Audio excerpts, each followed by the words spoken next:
Hey everybody. Today we're starting our first notes style lecture. Fingers crossed it goes okay. I'm new to this too, so let's get started. What I need you to have to start out is you need your notebook. If you don't have your notebook, then you just need something to write on. You can't really do these digitally today. We're doing something kind of unique, so you need something to write on. I would also recommend having a couple different colors. We're putting a lot of information onto this page today, so the more colors you have, it might be easy to kind of identify the important elements of what we're learning today. We're also going to be drawing a little bit, so if you have a ruler, that's going to be pretty helpful. Let's jump into it. So, starting off, what we're talking about today is called the rhetorical triangle.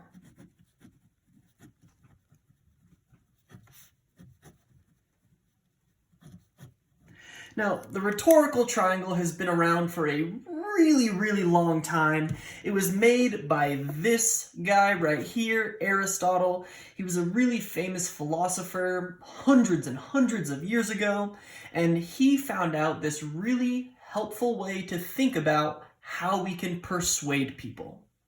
So, here's what we're looking at and what we need the ruler for. We're going to make a big triangle on this page. It's going to take up almost 2/3 of this whole page. So we'll start at the bottom, get the base of our triangle made. And it doesn't have to be perfectly straight. This is just how we're going to start organizing this information. So we have our baseline created, and then we'll make the top of the pyramid. We'll try to make it about halfway through the page. Again, it doesn't really matter if it's not perfect.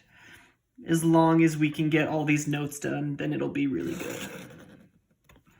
So there's our next wall of the triangle, and boom, there's our rhetorical triangle. Obviously, we're not quite done yet. What we need to do now is divide this big triangle into 3 smaller triangles. Fans of Zelda, you'll be seeing the Triforce here in a second. So we're going to make a triangle within the triangle. And then from this point, we're going to draw a line this way. So we'll mark about halfway on this line. We'll get this triangle made. And I'm off my mark, but again, it's all right. It doesn't have to be perfect. And then we'll make another triangle by connecting these lines. Voila, our Triforce. Here's what we're going to actually start filling in this information. Now, when Aristotle made the rhetorical triangle, his purpose was to explain to people how to be persuasive. And that's the whole purpose of this. And we're in the persuasive writing unit, so it makes sense to start off with how to be persuasive with the rhetorical triangle. Every single time that there is an argument or someone is trying to persuade you of something, there are always 3 essential elements, and that's why we're using the triangle. So I'm going to get a different color. This is where it's going to be helpful to start color coding some of this information. The first of the essential elements of any kind of persuasive argument is that it's founded on an idea. So we're going to put that at the very top of our triangle. Now, the idea is just the topic. It can include the subject.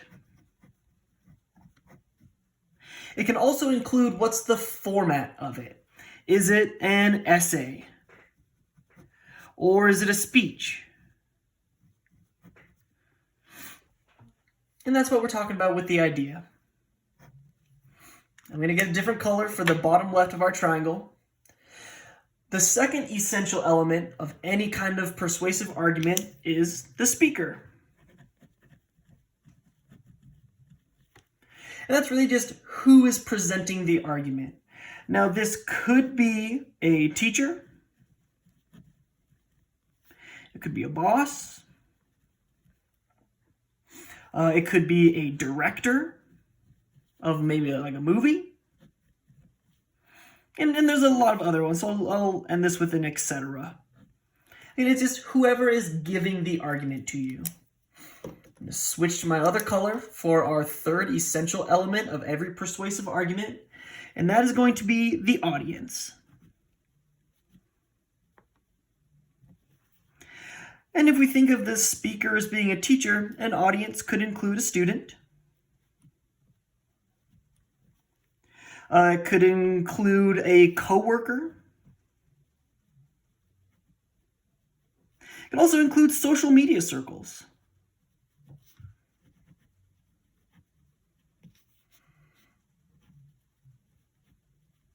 There's a lot of others, so just like I had an etc. over here, I'm going to put an etc. over there as well. Voila! Every persuasive argument has an idea, has a speaker, and it has an audience. But how can we be persuasive? What makes an idea persuasive? What makes a person persuasive? And what makes an audience be persuaded? One of the tricky things about the rhetorical triangle is figuring out that exactly. So let's start out with the ideas. In order to make an idea very persuasive, it needs to have the use of logic.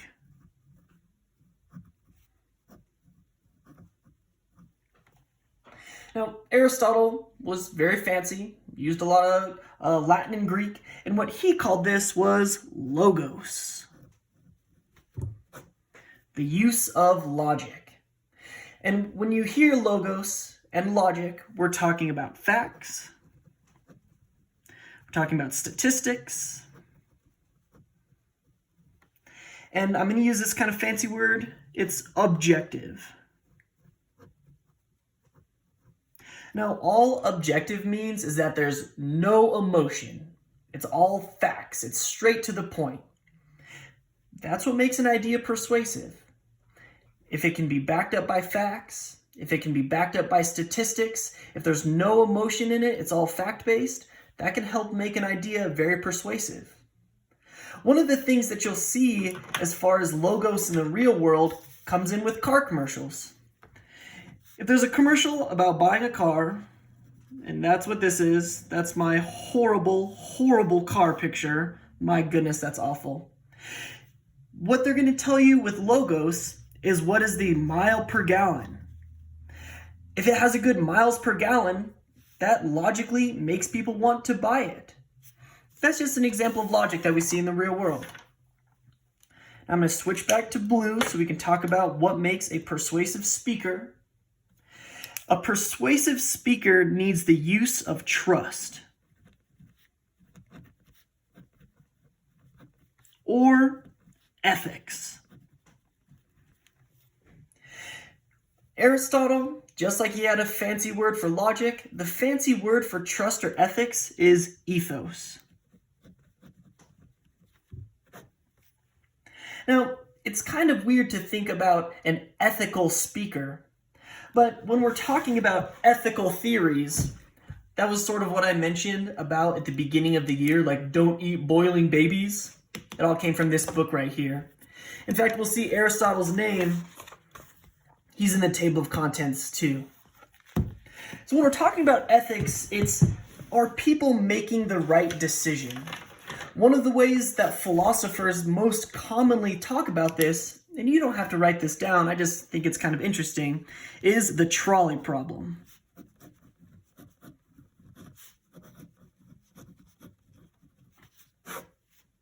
Now, what the trolley problem is a hypothetical situation where there is a train or a trolley. And forgive my horrible drawing again. So there's a train, and it's going this direction. It's on a track, and the track splits, so the train can either go to the left or to the right. There's a little switch right here that allows a person to decide which direction the train is going to go. And the trolley problem has you operating that switch. Now on the upwards trolley line, it's completely open. There's nothing there. However, on this track, there's a person standing with a big old frown. So the trolley problem is, what do you do to make the ethical choice? Do you make the train go down here and run over this poor frowning person? Or do you make the ethical choice of letting the train go on the track that isn't going to kill anybody? Now it ends up getting more complicated. If there are two people on this track, but there's a child on this track, for instance, that's one of the added complications. Something that's really interesting is people have been arguing about the trolley problem for a very, very long time. Even before trains, they were using different examples. In our modern world, though, this is happening right now with electric cars. Cars that can self-drive, they have to be taught about the trolley problem. It has to be in their engineering because electric cars have to make the decision of, do they run over one track or the other track? There's actually really interesting articles where engineers are making the wiring of these self-driving cars, and they have this list of who gets run over first. It's kind of terrifying, also kind of cool. Anyways, all I'm really trying to show with the trolley problem is that ethics simply equals trust. Can you be trusted choosing the trolley, or can you be trusted as a speaker? So, ethos, the use of trust or ethics. Now, one of the best ways that a speaker can prove their trust or they can prove their ethics is to explain their credibility.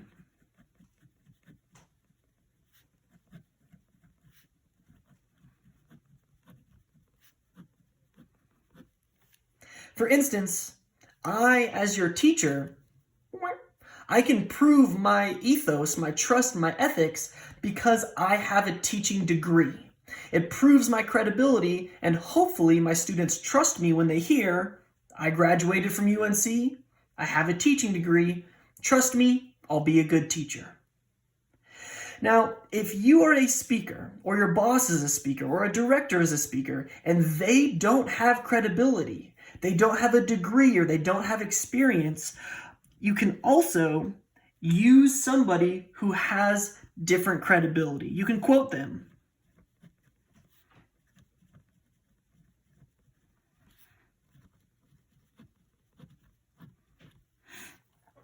For instance, if I was teaching English, I'm credible. But if Dr. Seedorf asked me one day to jump into a physics classroom, I'm not credible at all. So what I would do as a physics teacher outside of my element, I would quote someone credible, Mr. True, who teaches physics. I could quote him to make myself seem a lot more credible. There's ethos. And I'm going to switch over to green. We're going to talk about how to really persuade an audience. If you have a logical idea, logos, if you have a trusted and ethical speaker, ethos, we need to address our audience as well. And what we're looking at for the audience is the use of passion.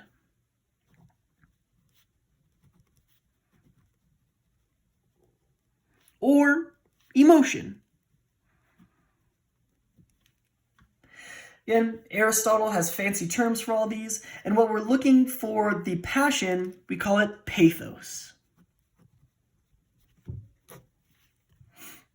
Now, pathos is a little bit strange, because how can you make your audience feel something? How can you make them feel happy? Or how can you make them feel sad or sympathetic? One of the best ways to do this is to have emotional words.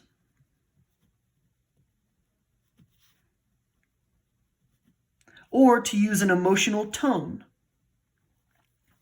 For instance, consider these two differences. If I said, there is a puppy outside, it has no emotional words, it has no emotional tone. But if I said, the stranded puppy stood shivering outside on the cold pavement as the rain soaked into its fur, well, that has some emotional words. Think about the shivering puppy, the soaked fur. These extra details can help make my audience feel sympathetic. My entire tone in that second description was one of sadness and sympathy. If you speak with tone, or if you write with tone, it can help persuade your audience as well. You can also use emotional facts and quotes. Now, I know that seems really similar to logos, but again, we have this objective piece with logos. It's just logical, straightforward. So when we're talking about pathos facts and quotes, it's a fact or a quote that's really going to help persuade the emotions, the passions of your audience. For example, I might say as a pathos fact that 100,000 puppies are abandoned every day. I mean, I'm just making that statistic up, but thinking about a statistic about puppies is going to make people's passions activate a little bit. People will feel sad about it. If I say that 100,000 brave firefighters went to California to stop the wildfire, well, those 100,000 brave firefighters are going to make the audience feel inspired. So, how to be persuasive. You need an idea. It needs to be backed up with logos. Use the logic, facts, statistics. Objective means no emotion. You need to have a speaker, and the speaker has to be trustworthy. It has to use ethos. They need to have credibility. They need to have that or quote someone who is credible. It needs to have an audience. This persuasive triangle needs your audience, and invoke their passions or their emotions by the use of pathos. Make them feel something. That's our rhetorical triangle. Thank you, Aristotle. Folks, thank you for listening. Please email me if you have any questions, and have an awesome day.